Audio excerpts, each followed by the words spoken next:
한국에서 이 손에 꼽히는 대형 교회인 안산제일교회에 제가 부임하게 되면서 제 스스로에게 이런 질문을 던졌습니다. 이 교회가 한국 사회 그리고 한국 교회에 자랑스럽게 내놓을 만한 가치가 있다면 무엇이 있을까? 우리가 오랫동안 소중한 유산으로 가지고 있는 영적인 유산이 있다면 그게 무엇이고 또 그것을 어떻게 하면 더 잘 발전시킬 수 있을까?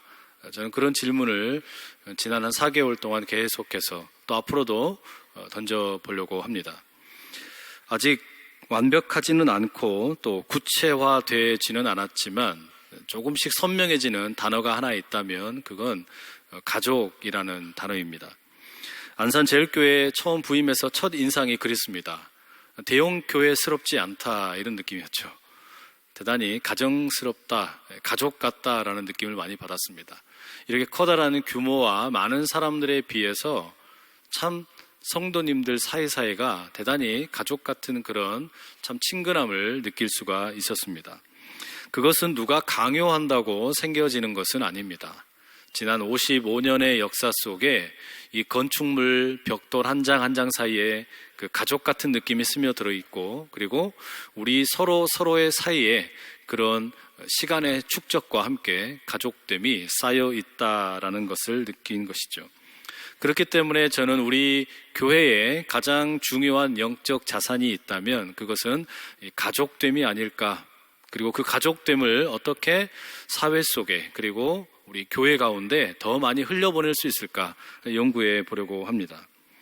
사실 이 땅에 존재하는 수없이 많은 기관들이 있는데 학교며 병원이며 회사며 수없이 많은 기관들이 있지만 그 가운데 하나님께서 직접 만드신 것은 이 가족과 교회밖에 없습니다. 하나님께서 직접 주례자가 되셔서 아담과 하와를 가족의 인연으로 묶어주시고 예수님께서 직접 베드로의 신앙 고백 위에 내 교회를 세우겠다고 하셨지요. 그래서 우리는 가족과 교회를 보게 되면 거기에는 하나님의 특별한 숨결이 묻어 있음을 느낄 수가 있습니다. 달리 말하면 가족이 곧 교회 같고 또 교회가 곧 가족 같은 공동체임을 우리는 직감할 수가 있습니다. 때문에 교회가 하는 일이 무엇일까라고 할 때 두 가지로 말할 수 있습니다. 하나는 한 가족을 다 건강하게 세워주는 일이고 또 하나는 교회가 가족이 되어주는 일입니다. 그래서 5월 한 달 동안 우리가 그런 현수막을 2개 본당 정면에 걸어 놓았습니다.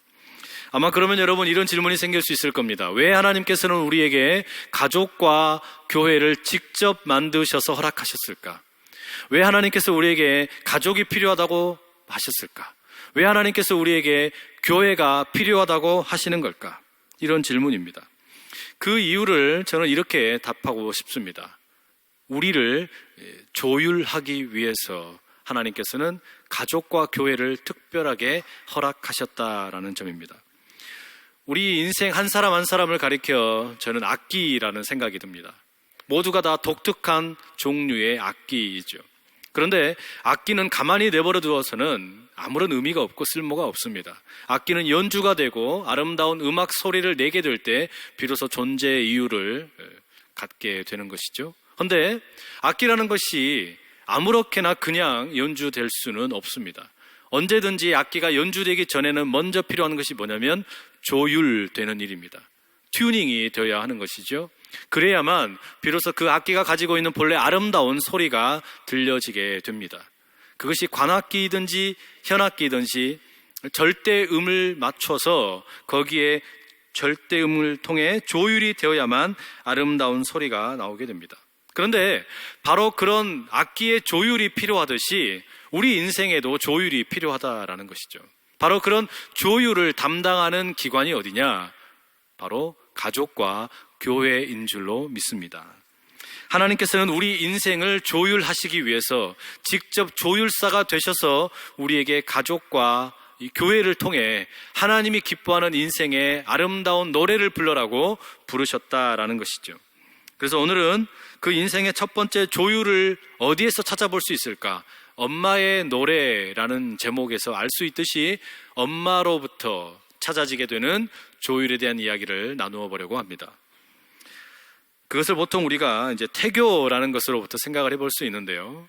엄마의 뱃속에 처음 자녀가 자리 잡게 될 때 엄마의 숨결을 느끼고 그리고 엄마의 목소리를 듣게 되고 생각과 감정을 태아가 느끼게 되겠지요. 그래서 여러분, 그 태교 참 중요합니다.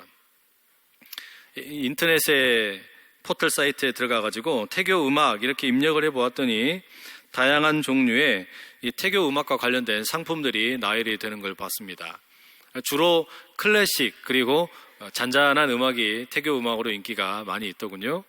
근데 주차별로 좋은 음악들을 이렇게 나열도 해놓고 해놨는데 어떤 분들은 그런 것과 상관없이 나는 트로트를 좋아하니까 트로트로 태교하는 분들도 계시고 어떤 분들은 심지어 힙합 음악을 틀어놓고 태교하는 분들도 있더라고요.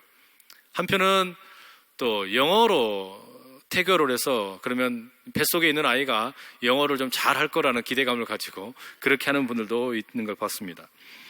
이한우라는 산부인과 의사 선생님이 남긴 글을 봤는데, 그런데 이분이 뭐라고 이야기를 하냐면 이 태교 음악 중에 최고는 그 음악의 장르에 달려있는 것이 아니라 엄마의 노래가 최고의 태교다라고 하는 걸 읽은 적이 있습니다. 그런 것 같습니다.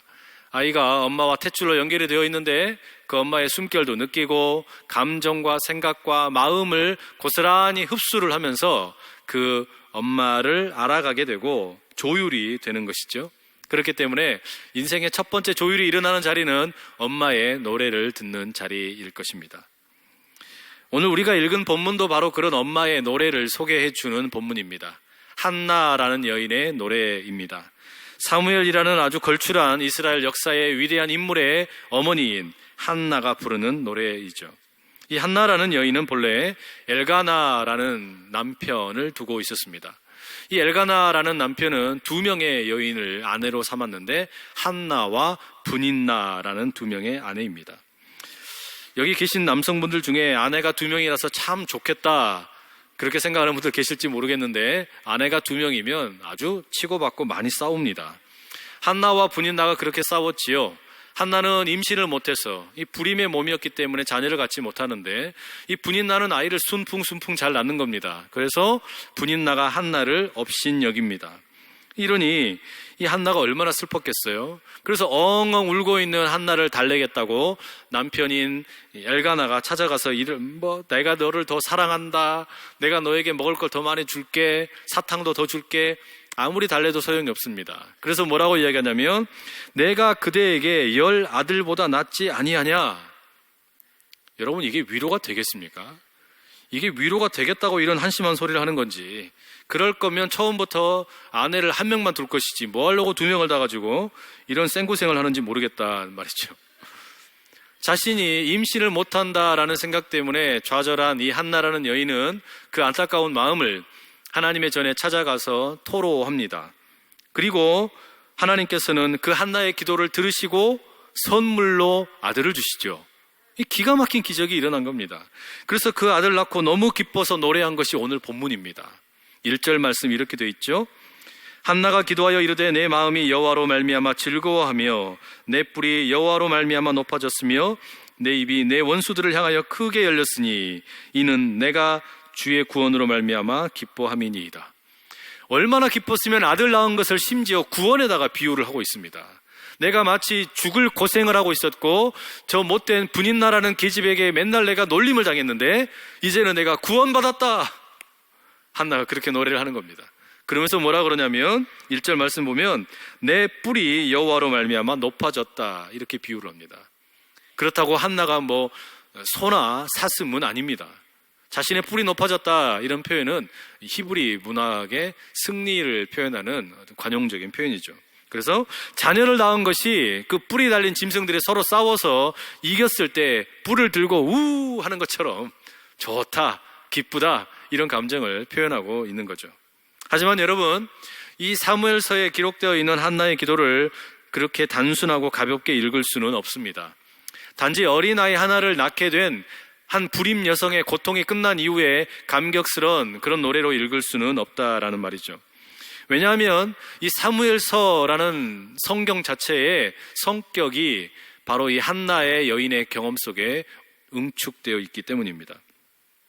이 사무엘상과 하에 묘사되어 있는 이스라엘 사회를 보게 되면 정치적으로 보면 이제 족장 체제에서 왕정 체제로 전환하는 아주 소용돌이치는 그런 정치적인 혼란기였습니다.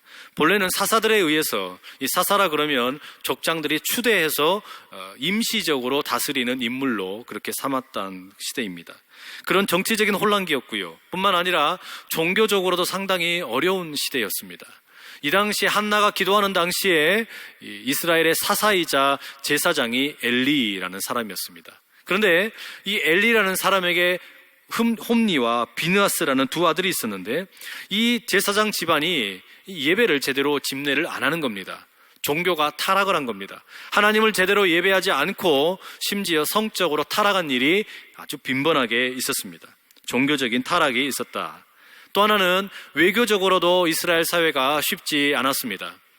그 옛날 요단강을 건너 가나안 땅을 정복했던 그 여호수아와 그 세대의 용맹함은 이미 사라져버리고 이제는 그냥 외부의 민족들의 억압을 받으면서 쩔쩔매는 그런 너무나 불쌍한 이스라엘이 되어버린 것이죠.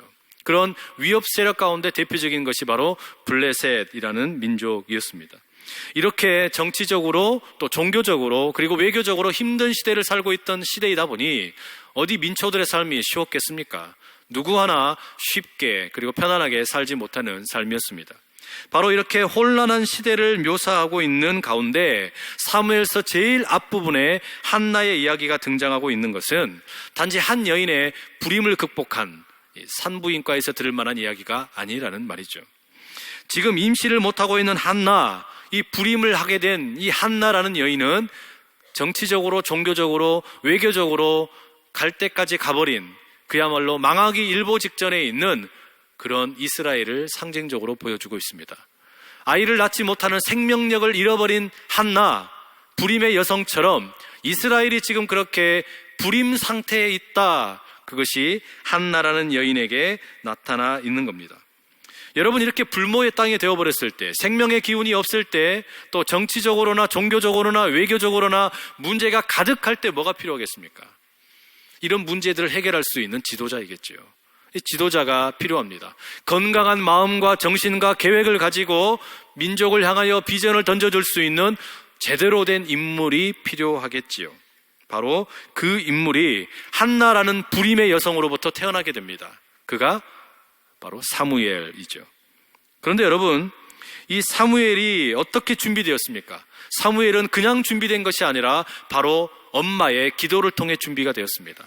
엄마의 노래를 통해 준비가 되었습니다. 그랬기 때문에 사무엘은 어린 시절 자신이 엘리 제사장 집안에서 양육을 당할 때 거기에서 여러 가지 많은 부패를 보았지만 자기를 지킬 수가 있었습니다. 엄마의 노래 때문입니다.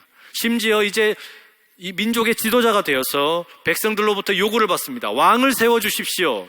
그때 단호하게 이야기하죠. 너희들이 하는 일이 옳은지 그른지 제대로 판단해라. 바로 그런 용맹스러운 힘은 어디서 나왔습니까? 엄마의 노래로부터 양육되었기 때문입니다. 그러니 한나가 부르는 이 엄마의 노래는 유흥을 위한 트로트가 아닙니다. 이 엄마의 노래는 정치적인 구호도 아닙니다. 엄마의 노래는 단순히 출산의 기쁨을 감사하면서 드리는 개인적인 노래가 아니라는 말입니다. 이 노래는 민족을 흔들어 깨우고 사회를 흔들어 깨우고 세상을 새롭게 하기 위해 준비하고 있는 하나님의 인큐베이터라는 말이죠. 하나님께서는 그 한나의 노래를 통해, 이 믿음의 노래를 통해 이 세대를 새롭게 조율하기 원하셨던 것이죠. 여러분, 오늘 우리도 바로 그런 필요가 있습니다. 내가 이 세대 가운데서 먼저 하나님의 음성을 들었기 때문에 하나님을 인하여 조율될 필요가 있고, 내 인생이 조율된 이후에는 다음 세대를 향하여 우리가 믿음의 노래, 소망의 노래, 사랑의 노래를 불러줘 이 시대에 필요한 사무엘과 같은 일꾼들이 우리 교회를 통하여, 우리의 가정을 통하여 양육될 수 있기를 축복합니다. 여러분, 우리가 그렇다면 이런 한나의 믿음의 노래, 소망의 노래, 사랑의 노래를 들려준다는 것, 도대체 무슨 가사를 들려주는 걸까요? 도대체 그 노래의 가사가 무엇이겠습니까? 첫 번째로 말해주고 있는 한나의 노래는 본질을 놓치지 말라는 경고입니다. 2절의 말씀 이렇게 되어 있습니다. 여호와와 같이 거룩하신 이가 없으시니 이는 주밖에 다른 이가 없고 우리 하나님 같은 반석도 없으심이니이다. 이 한나가 노래를 하는 당시 사무엘서의 이 정치적인 배경은 혼란스러웠어요. 우리가 과연 지금까지처럼 12지파의 족장을 체제로 중심으로 사사 제도를 유지할 것인지, 아니면 강력한 리더십 하에 왕권으로 전환을 할 것인지, 이게 맞냐 저게 맞냐 옥신각신하면서 사람들은 싸우고 있었습니다. 어떤 것이 더 좋을지 사람들은 싸우고 있었습니다. 그런데 지금 한나의 노래는 무엇을 말하는 겁니까? 정치 제도가 이거냐 저거냐 그게 중요한 게 아니다. 본질은 그게 아니다. 여호와와 같은 분은 없다. 주님밖에 없다. 하나님과 같은 반석은 없다. 이게 본질이라는 겁니다. 인생의 본질이 이거라는 겁니다. 만약 하나님께서 온 우주를 다스리신다는 이 본질을 잃어버리고 이것을 떠나버리게 되면 그 어떤 정치 제도가 되었든 그것은 다 망할 수밖에 없다는 것이죠. 그게 민주주의든 공산주의든 사회주의든 족장체제든 왕정체제이든 하나님을 떠나버리면 어떤 정치 시스템이든 다 무용지물이다, 이 말을 하는 거죠. 본질이 그래서 중요합니다. 여러분, 외국을 나가면 누구나 다 애국자가 된다고 그러죠.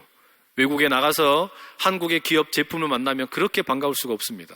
저도 유학생활하면서 삼성이나 LG 이런 전자제품들 진열된 거 보면 왜 그렇게 제가 다 뿌듯해지는지 모르겠더라고요.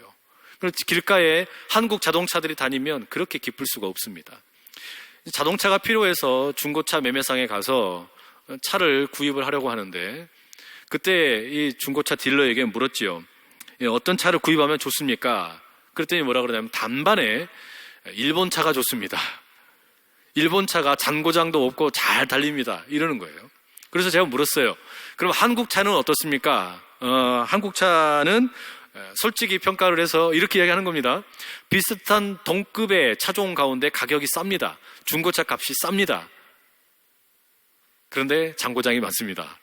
그리고 대신에 내부의 옵션은 좋습니다. 이렇게 이야기하는 거예요. 이게 무슨 이야기일까요? 달리기 성능, 주행 성능은 좀 떨어지지만 쉽게 말해서 뽀대는 난다는 이야기예요. 뽀대는 나는데 달리기 성능, 본질적인 것은 좀 약하다는 것 아니에요. 자동차가 본질이 뭡니까? 잘 달리고 잘 서고, 이게 본질이잖아요. 그런데 한국 자동차에 대한 많은 사람들의 인식이 겉으로 보기에는 괜찮은데 본질적인 부분이 약하다, 이런 평가가 되어 있다는 말이죠. 뒤늦게 한국 회사들이 광고처럼 엔진 성능도 개선시키고 또 여러 가지 많은 개선들을 하고 있는 게 참 반갑습니다. 중요한 건 뭐냐면 본질에 충실하면 다른 게 좀 딸려도 성공합니다. 본질이 중요해요. 음식점은 맛이라는 것이 본질 아닙니까? 건물이 아무리 화려해도 맛이 없으면 사람들은 안 가지 않습니까? 그것처럼 본질이 살아있으면 다른 거 좀 부족해도 살아남는다는 말이죠. 그럼 여러분, 이 그리스도인에게 본질이라는 게 뭡니까? 우리에게 본질이라는 것은 하나님의 주권을 인정하는 것인 줄로 믿습니다. 내 인생의 본질이 뭐냐? 내 인생 아무리 빛 좋을 계산구처럼 좋아 보이는 것 겉보기에는 번지르르해도 그 속에 본질이라고 할 수 있는 하나님의 통치를 인정하지 못한다면 그건 가짜죠. 그건 제대로 된 신앙생활을 하는 게 아니죠. 내 속에 그리스도인의 진정한 본질이 살아있다는 것은 하나님이 다스리시는 것을 믿는 겁니다. 한나가 부르는 엄마의 노래는 지금 그걸 말하는 거죠. 다른 거 다 필요 없다. 족장 체제이든지 왕정 체제이든지 이게 중요한 게 아니라 하나님을 제대로 믿느냐 하는 게 중요하다, 이 말 아닙니까? 여러분, 우리 오늘이 어린이 주일, 어린이날 그러는데 어린이들에게 우리가 가르쳐야 될 이 본질이 뭡니까? 그리스도인 부부로서 우리가 가르쳐야 될 본질이 뭐냐? 너의 인생의 주인은 하나님이라는 거 가르치는 것 아니겠습니까? 우리의 자녀들이 엄마의 노래, 본질이신 하나님을 믿어라, 이 엄마의 노래를 붙들고 사무엘처럼 우뚝 설 수 있기를 간절히 소원합니다. 조율된 인생이 되어야만 이 노래를 할 수 있기 때문에 우리가 먼저 인생의 본질, 나의 인생의 본질은 하나님의 주권을 인정하는 것이다, 이 확신이 여러분 가운데 가득하시기를 간절히 축복합니다. 이어지는 두 번째 한나의 노래의 가르침은 하나님은 반전의 하나님, 역전의 명수이라는 점입니다. 본문의 7절과 9절을 읽어드리겠습니다. 여호와는 가난하게도 하시고 부하게도 하시며 낮추기도 하시고 높이기도 하시는도다. 그가 그의 거룩한 자들의 발을 지키실 것이요 악인들을 흑암 중에서 잠잠하게 하시리니 힘으로는 이길 사람이 없음이로다. 한나는 지금 그렇게 노래를 하는 거예요. 인생의 본질은 하나님을 아는 것이다. 하나님이 우리의 주인이시다. 그런데 그걸 어떻게 경험을 했냐? 반전의 하나님을 한나는 경험을 한 거죠. 잉태치 못하던 자신의 이 몸에서 아들을 낳았어요.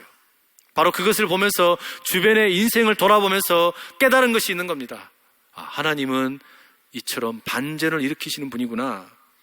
교만한 자를 낮추시고 낮은 자를 높이시고 임신하지 못하던 여인에게 자녀를 주시고 많은 자녀를 둔 여인은 쇠약하게 하시고 죽이기도 하시고 살리기도 하시고 가난하게도 하시고 부하게도 하시고 낮추기도 하시고 높이기도 하시는 것, 지금 한나가 노래하는 하나님은 반전의 하나님, 역전의 하나님입니다. 여러분, 이 하나님, 이 반전의 하나님, 역전의 하나님은 연약한 이들을 돌보시고 또 불쌍한 이들을 편애하시는 하나님입니다. 그런데 이 하나님이 중요한 것은 이 하나님을 사람이 힘으로는 이길 수 없기 때문입니다. 그걸 내가 경험했다, 한나가 노래하는 거예요. 사람이 힘으로는 하나님을 절대 이길 수 없다. 그러니 족장 체제인지 왕정 체제인지 이것 가지고 싸우는 거 아무 의미 없다. 그게 중요한 게 아니다. 하나님을 힘으로 이길 사람이 없다. 왜냐? 하나님은 사람이 아니기 때문이죠.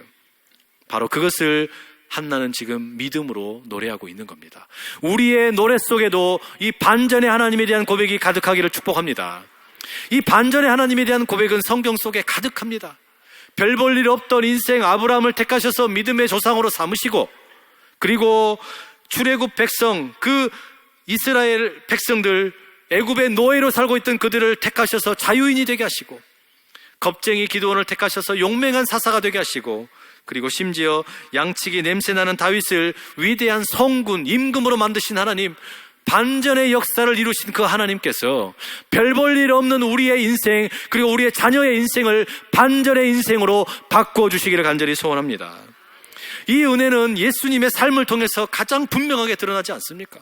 십자가에서 죽으신 것처럼 보였던 그 예수님이, 정말로 죽으셨던 예수님이 부활하심으로 인하여 반전이 무엇인지, 예수를 믿고 살아가는 삶의 위대함이 무엇인지를 제대로 보여주지 않았습니까?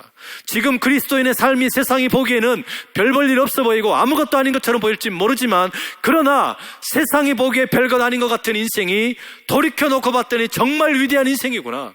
이 반전의 인생을 우리 모두가 다 함께 경험하고 고백하고 그 신앙을 자녀들에게 들려주는 노래로 읊을 수 있기를 간절히 소원합니다. 그래서 여러분, 이 반전의 역사가 오늘도 계속되어야 하는 거예요. 우리의 삶에 계속되어야만 합니다. 때문에 여러분, 돈을 아무리 많이 벌어도 그것보다 하나님이 먼저라고 선포하시기를 축복합니다. 자녀가 대학에 들어가기 위해서 학원에 가겠다고 이야기를 해도 예배 먼저 드려라고 가르칠 수 있기를 축복합니다. 우리가 소중한 가족들이 수술방에 들어가야 되고 치료를 받아야 될 때에도 그것에 앞서서 먼저 기도를 받으라고 말씀하실 수 있기를 간절히 축복합니다. 가수 한영애라는 분이 부른 노래 중에 조율이라는 노래가 있습니다. 그 노랫말이 이렇습니다. 알고 있지 꽃들은 따뜻한 5월이면 꽃을 피워야 한다는 것을, 알고 있지 철새들은 가을 하늘 때가 되면 날아가야 한다는 것을, 무엇이 문제인가? 가는 곳 모르면서 그저 달리고만 있었던 거야. 지고지순했던 우리네 마음이 언제부터 진실을 외면해 왔었는지. 잠자는 하늘이며 이제 그만 일어나요. 그 옛날 하늘빛처럼 조율 한번 해주세요. 잠자는 하늘이며 이제 그만 일어나요. 그 옛날 하늘빛처럼 조율 한번 해주세요. 이 대중가요의 가사가 마치 우리의 기도처럼 들려집니다. 잠자는 하나님이시여, 지금 우리에게 응답하지 않고 계시는 것 같은 하나님이시여, 이제 일어나셔서 내 인생 조율하여 주시고, 우리 자녀를 조율해 주시고, 우리 가정을 조율해 주시고, 우리 교회와 이 안산시와 이 나라를 조율해 주시기를 간절히 소원합니다. 그 믿음의 고백이 저와 여러분의 믿음의 노래가 될 수 있기를 간절히 소원합니다.